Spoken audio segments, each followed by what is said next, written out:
नमस्कार मित्रों। यही है सही भारत यूट्यूब ચેનલમાં આપનું હાર્દિક સ્વાગત છે। મિત્રો, ભારતીય ગ્રામ્ય જીવનની એક કિંવદંતી એટલે કે દંતકથાથી એક વાત શરૂ કરવી છે। ગ્રામ્ય વિસ્તારોમાં પહેલાં ચોરોનો ઉપદ્રવ વધારે રહેતો હતો અને એમાં અમુક પ્રકારના ચોરો ઢોરો, ગાયો ભેંસોની ચોરી કરતા હતા। એટલે માલધારી લોકો, પશુપાલક લોકો પણ આ બાબતથી વાકેફ હોય ને એટલે પોતાની ગાય અથવા ભેંસના ગળામાં ટોકરી બાંધતા હતા, એક પ્રકારની નાની એવી ઘંટડી। એટલે એ ઢોર રાત્રે છૂટી ગયું હોય અથવા તો એની ચોરી થાય તો એના અવાજ ઉપરથી એ કઈ દિશામાં જઈ રહ્યું છે એના આધારે એને શોધી શકાય। એટલે ચોર લોકો પણ આ પ્રક્રિયાથી વાકેફ હતા। એટલે ચોરનું 2-4 વ્યક્તિનું જૂથ હોય એટલે 2-3 જણા ગાય અથવા ભેંસને પૂર્વ દિશામાં લઈને જતા હોય અને એક ચોર હોય ને પેલી ટોકરી હલાવતો પશ્ચિમ દિશામાં એટલે વિરોધી દિશામાં, જે દિશામાં ચોરેલું ઢોર લઈ જતા હોય એનાથી વિરુદ્ધ દિશામાં, એટલે એનો જે મૂળ માલિક હોય ને એને જુદી દિશામાં ભટકાવવા માટેનું આવું દાવ રમવામાં આવતા હતા ચોરો દ્વારા। એટલે એમની બુદ્ધિમત્તાનો નકારાત્મક ઉપયોગ હતો। આ ચોરોની વાત થઈ, પરંતુ ભારતની સમાજ રચનામાં, રાજકારણમાં, ધર્મમાં પણ આવું ખૂબ ચાલી રહ્યું છે કે મૂળ વસ્તુથી તમને ભટકાઈ દેવા માટે, તમારું ધ્યાન બીજે દોરવા માટે તમે મૂળ પ્રશ્ન ઉપર ચર્ચાઓ ના કરો અને સૌથી પહેલાં તમે એની ઉપર સવાલ ના કરો, એના માટે જુદા જુદા ઇસ્યુ એવા ઊભા કરવામાં આવે છે અને એ ઇસ્યુના કારણે તમે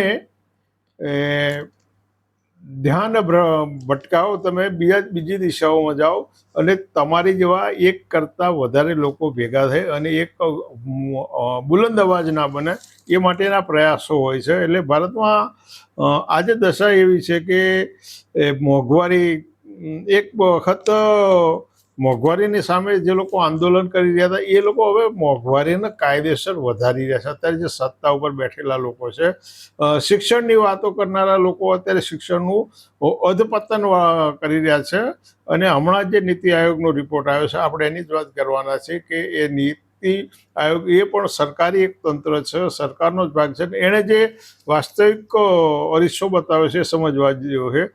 ભ્રષ્ટાચાર છે, લાંચ રૂશ્વત છે, ચૂંટણી પંચની જે દલાલ તરીકેની ભૂમિકામાં ચૂંટણી પંચ આવી ગયું છે, પોલીસની ભૂમિકા કોઈ રાજકીય પક્ષના પગારદાર હોય એવી ભૂમિકા મોટા ભાગના અમુક અપવાદો બહાર કરતા ન્યાયતંત્રની અંદર જે ન્યાય 15-15, 20-20, 25-25 વર્ષે ન્યાય મળતો હોય એને ન્યાય કહેવાય કે અન્યાય કહેવાય? એને ન્યાય ના કહેવાય, એને વિલંબિત ન્યાય એ જ અન્યાય છે। કુદરતી ન્યાયના સિદ્ધાંત મુજબ વિલંબિત ન્યાય એ જ અન્યાય છે। ખોટા દરોડાઓ, કોઈક રાજકારણની સામે બોલનાર વ્યક્તિ હોય, કોઈ રાજકારણની સામે વાત કરનારી સંસ્થા હોય એટલે એમને પોલીસ કેસમાં ભરવાઈ દેવાના, કોઈ વેપારી જૂથ હોય તો એની પર ખોટા દરોડા પાડવા, એની પર ઈડીના દરોડા પાડવા, સીબીઆઈની તે તપાસ, આમ કરીને આપણે કઈ રીતે તોડી શકાય, કઈ રીતે અમને જેલમાં પૂરી અને લાંબા ટાઈમ સુધી એમાં સબડાઈ રાખો અને એના કારણે એ લોકો તમારી સામે અવાજ ઊંચો ના કરે એવા પ્રયાસો ખૂબ આયોજનબદ્ધ થઈ રહ્યા છે। એટલે આજે જે શિક્ષણની જે અવદશા થઈ રહી છે એનાથી બીજે ધ્યાન ભટકાવવા માટે જુદા જુદા ઇસ્યુ ઊભા થયા। એક ઇસ્યુ રામ મંદિરનો છે। રામ મંદિરનો ઇસ્યુ તો એક ખોટો ઉહાપો છે। કેમ ખોટો?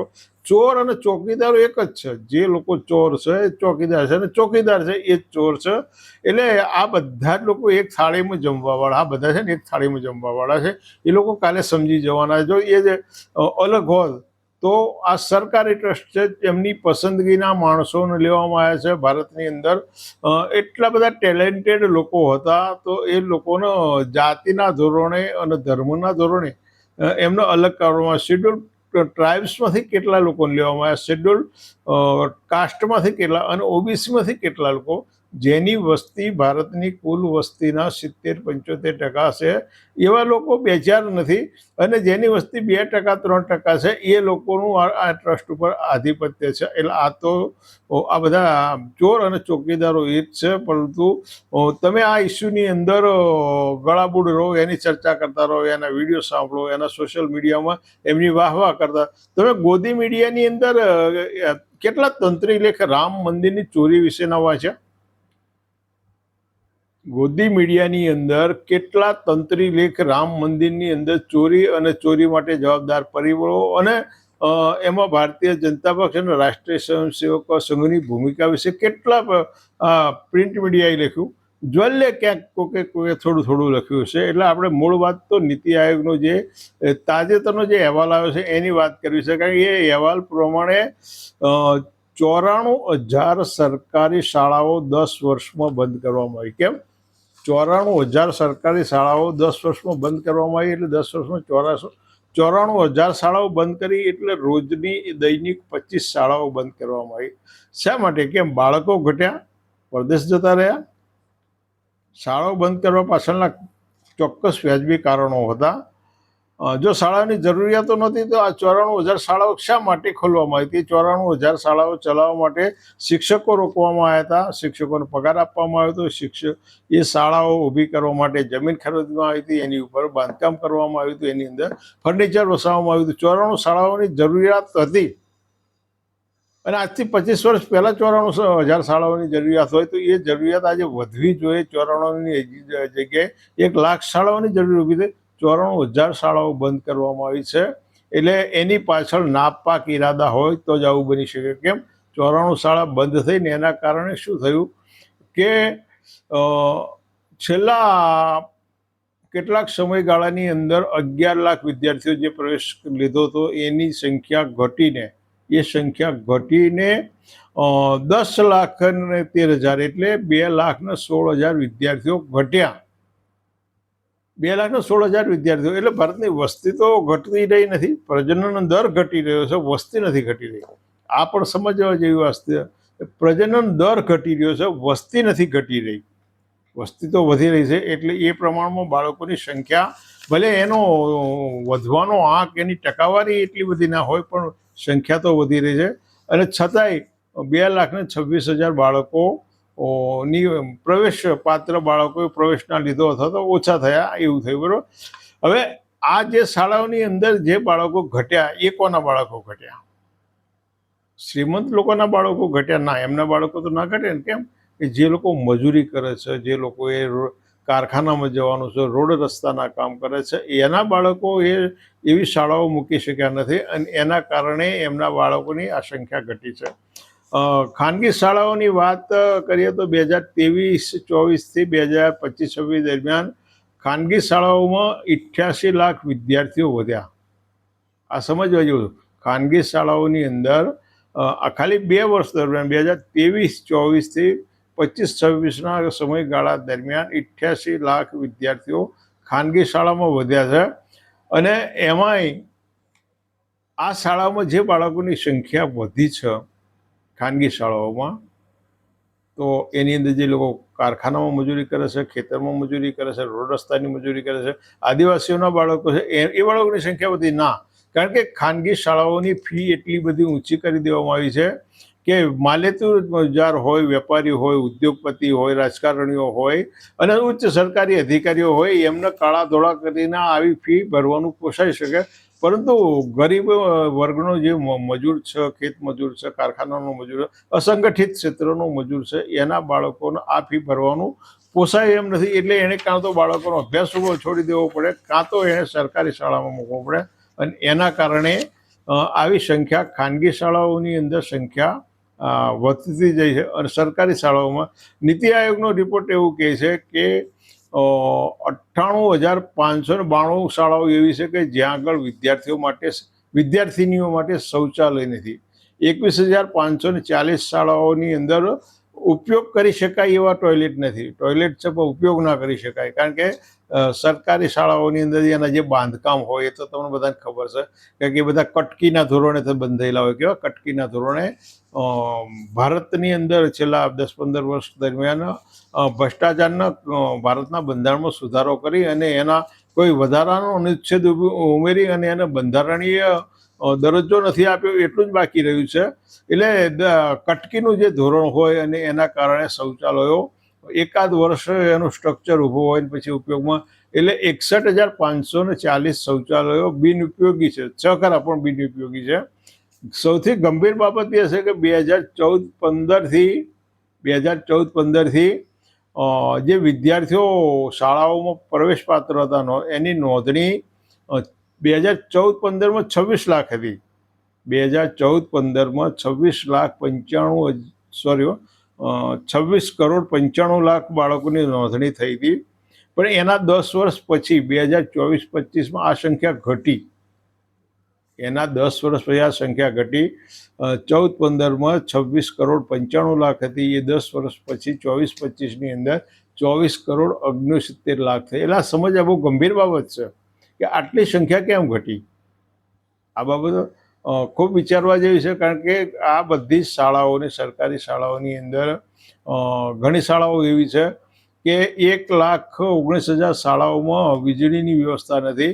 14,505 શાળાઓ એવી છે કે જ્યાં પાણીની વ્યવસ્થા નથી. અને ભારત સરકારના ઓલ ઇન્ડિયા હાયર એજ્યુકેશન સર્વેના રિપોર્ટમાં 2023-24 મુજબ ગુજરાતની અંદર કુલ 107 યુનિવર્સિટીઓ આવેલી છે. આ 107 યુનિવર્સિટીમાં 27 યુનિવર્સિટી સરકારી છે, 65 યુનિવર્સિટી ખાનગી છે. અને આ યુનિવર્સિટીઓમાં, સરકારી યુનિવર્સિટીઓની અંદર 1.5 લાખ વિદ્યાર્થીઓ પ્રવેશ લીધો. ખાનગી યુનિવર્સિટીમાં 3,80,000 પ્રવેશ લીધો. એટલે ખાનગી યુનિવર્સિટીમાં જે લોકો પ્રવેશ લઈ રહ્યા છે એના માટેની ખાનગી યુનિવર્સિટીઓ, ખાનગી શાળાઓ અને ખાનગી કોલેજોની ફીના ધોરણ તમે બધા જાણો છો, તમને ખબર છે કે શું પરિસ્થિતિ છે. છેલ્લી આરટીઈ મુજબ જે માહિતી બહાર આવી 2026ની, બહુ ગંભીર બાબત બહાર આવી છે. ગુજરાતની અંદર 365 શાળાઓ એવી છે. તમે વિચાર કરો આ શાળાઓની કેવી સ્થિતિ છે કે જ્યાં આગળ ગરીબના બાળકોને, જે લોકો પોતાના બાળકો માટે ફી ભરી શકે ન થાય એવા કારખાનામાં કામ કરતા, મજૂરી કરતા શ્રમજીવીના બાળકોને આરટીઈ રાઇટ ઓફ એજ્યુકેશન મુજબ એને મફત શિક્ષણ મળવા, અને છતાં 365 શાળાઓની અંદર એક પણ ફોર્મ ના ભરાયું. કેવું? 365 શાળાઓમાં એક પણ ફોર્મ નથી ભરાયું. કેમ નહીં ભરાયું? કારણ કે આ બધી શાળાઓ છે ને માત્ર કાવા દાવા કરી અને જે મંજૂરી લીધી હોય, એટલે શાળાઓની મંજૂરી લેવા માટે સરકારે નક્કી કરેલા કેટલાક માન્ય ધોરણો હોય. એની અંદર પીવાના પાણીની વ્યવસ્થા, ઓરડાઓની સંખ્યા, હવા ઉજાસની સંખ્યા, લેબોરેટરીની સંખ્યા, રમતગમતના, આવી બધા ઘણા બધી એની જોગવાઈઓ પૂર્ણ કરવાની હોય. પરંતુ આ કટકી રાજની અંદર ક્યાંક હપ્તા ખવડાયા હોય અથવા તો ક્યાંક મામા માસીના હોય, કંઈક રાજકારણી હોય, અને આ બધાના કારણે આ બધામાં આ સુવિધાઓનો અભાવ હોવાના કારણે ગરીબોએ 365 શાળાઓને નકારી કાઢી. અને એમાં પણ સૌથી વળી પાછી ગંભીર બાબત એ છે કે ગુજરાતના ગૃહમંત્રી જે જિલ્લામાંથી આવે છે, સુરત જિલ્લાની, સુરતની 94 શાળાઓ એવી છે. સુરતની 94 શાળાઓ એવી છે કે જ્યાં આગળ એક પણ વિદ્યાર્થીએ આરટીઈ મુજબ પ્રવેશ મેળવવા માટેનો ફોર્મ નથી ભર્યું. અમદાવાદ સિટીની 28 શાળાઓ એવી છે કે જ્યાં આગળ એક પણ વિદ્યાર્થીએ પ્રવેશ મેળવવા માટે ફોર્મ નથી ભર્યું. અમદાવાદ ગ્રામ્યની 6 શાળાઓ એવી છે કે જ્યાં આગળ વિદ્યાર્થીઓએ પ્રવેશ મેળવવા માટે ફોર્મ નથી કર્યું. એટલે આ બધા ફોર્મ ના ભરવાના સાચા કારણો એ જ છે કે જે માન્ય ધોરણો હોય એ માન્ય ધોરણો સિવાયની નાણાં ઉઘરાવવા માટે, નાણાં પેદા કરવા માટેની જે આ સંસ્થાઓ આપણે ઊભી કરી હોય, વેપાર કરવા માટેના એમણે મિની કોર્પોરેટ ક્ષેત્ર ઊભા કર્યા હોય, ને એના કારણે ગરીબો જ્યારે આ શાળાઓને નકારી નાખતા હોય ત્યારે શાળાઓની સ્થિતિ કેવી છે. એટલે આ બધી બાબતોનો ચિતાર જોતા ભારતનું શિક્ષણનું અધપતન કઈ રીતે થયું છે. 2020ની નવી શિક્ષણ નીતિનો અમલ થયા પછી ભારતના પ્રધાનમંત્રી ઉપર રહેલા નરેન્દ્ર દામોદર મોદીએ એવું વિધાન કર્યું હતું કે વિશ્વએ ભારતની શિક્ષણ નીતિની પ્રશંસા કરી. હવે આ વિશ્વના 200 દેશો ક્યાં આગળ ભેગા થયા અને એમણે આ ભારતની શિક્ષણ નીતિનો ક્યાં આગળ પ્રશંસા કરી, અથવા તો ભારતના 200 દેશો ભેગા થઈ એના શિક્ષણવિદો ભારતમાં આવ્યા હોય અને ભારતની શિક્ષણ નીતિનો અભ્યાસ કર્યો હોય એવું જ ધ્યાનમાં નથી. પરંતુ આ એમણે ઓન ધ રેકર્ડ કરેલું વિધાન છે કે ભારતની શિક્ષણ નીતિની વિદેશના લોકોએ વિદેશોએ પ્રશંસા કરી. એટલે ખૂબ વિચારવા જેવી બાબત છે. આ તો આ બધી માહિતી દિવસોના દિવસો સુધી પૂરી ના પડી શકે એટલી બધી માહિતી, પણ આપણે તો સમય મર્યાદાની અંદર આ વિગતો આપવાની હોય એટલે ઘણી બધી વિગતો તારવી અને શોર્ટ કરીને આપી છે. તમે વિચારજો તમારે કઈ દિશામાં વિચારવું, તમારા બાળકનું ભાવિ ક્યાં છે, તમારા બાળકોનું ભાવિ ક્યાં છે, તમે ક્યાં છો, તમે કઈ દિશામાં જઈ રહ્યા છે, તમારા આ દિશામાં વિચાર, તમારો અવાજ ઊંચો કરવો જોઈએ ના કરવો જોઈએ તમારે વિચારવાનું છે. અને તમારા બાળકોના ભાવિ ઘડતર માટે આ શિક્ષણ નીતિ અને આ શિક્ષણ વ્યવસ્થા શું કરશે આ પણ વિચારવા જેવું છે. તમને યોગ્ય લાગે તો આ વિડીયોને શેર કરજો, લાઈક કરજો, કોમેન્ટમાં તમને યોગ્ય લાગે તો યોગ્ય લાગે એવી કોમેન્ટ મોકલજો. ફરી આ વિષય સાથે મળીશું. આવજો.